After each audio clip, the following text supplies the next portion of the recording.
Well, welcome back to Season 2 of rebuilding my FDRX7's 13B Rotary engine at just 20,000 miles. Not something I really wanted to do, but obviously this Rotary had other plans. I imported this thing about a year and a half ago, and when it came over, I spent about a year with it before experiencing really any issues, but coolant issues started to arise, leading us to having to pull the motor out of the FD. And like I said, I just hit 20,000 miles on it. When I imported it, it only had 17K. So I put a good 3,000, 3,500 miles on it before needing to pull the engine. So I did get to enjoy it for a little bit. But in case you missed all of the progress we made up until this point, that recap was just a super small, like 20-second snippet of everything we've been through up until this point.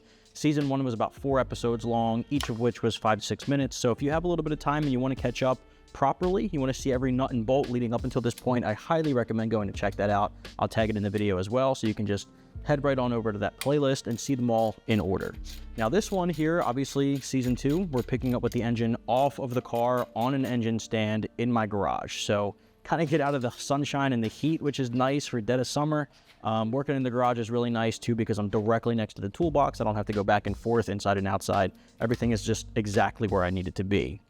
Now, the idea for Season 2 here is to focus on the teardown of the motor and the diagnosis as to what exactly went wrong, so I can go forward into Season 3 knowing exactly what I need to order, get the parts in for the rebuild. Because at this point, really the working theory is that coolant seals went bad, but it might not be that simple, right? Like coolant seals on a 20,000 mile motor, it kind of could make sense, could make a lot of sense, because you know, the engine sat in the car without running for years.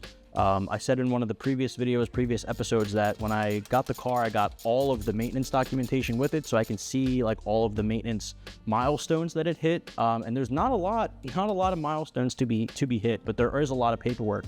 And going through that using my translator, because it is all in Japanese, I was able to figure out that from 1997 to 2010, this car only had about 5,000 kilometers put on it. So with that knowledge, we can, deduce that the internals, like the rotors, the housings, even the apex seals, are probably really in good condition. But what can degrade without running are things that are rubber, gaskets, seals. So I definitely expect the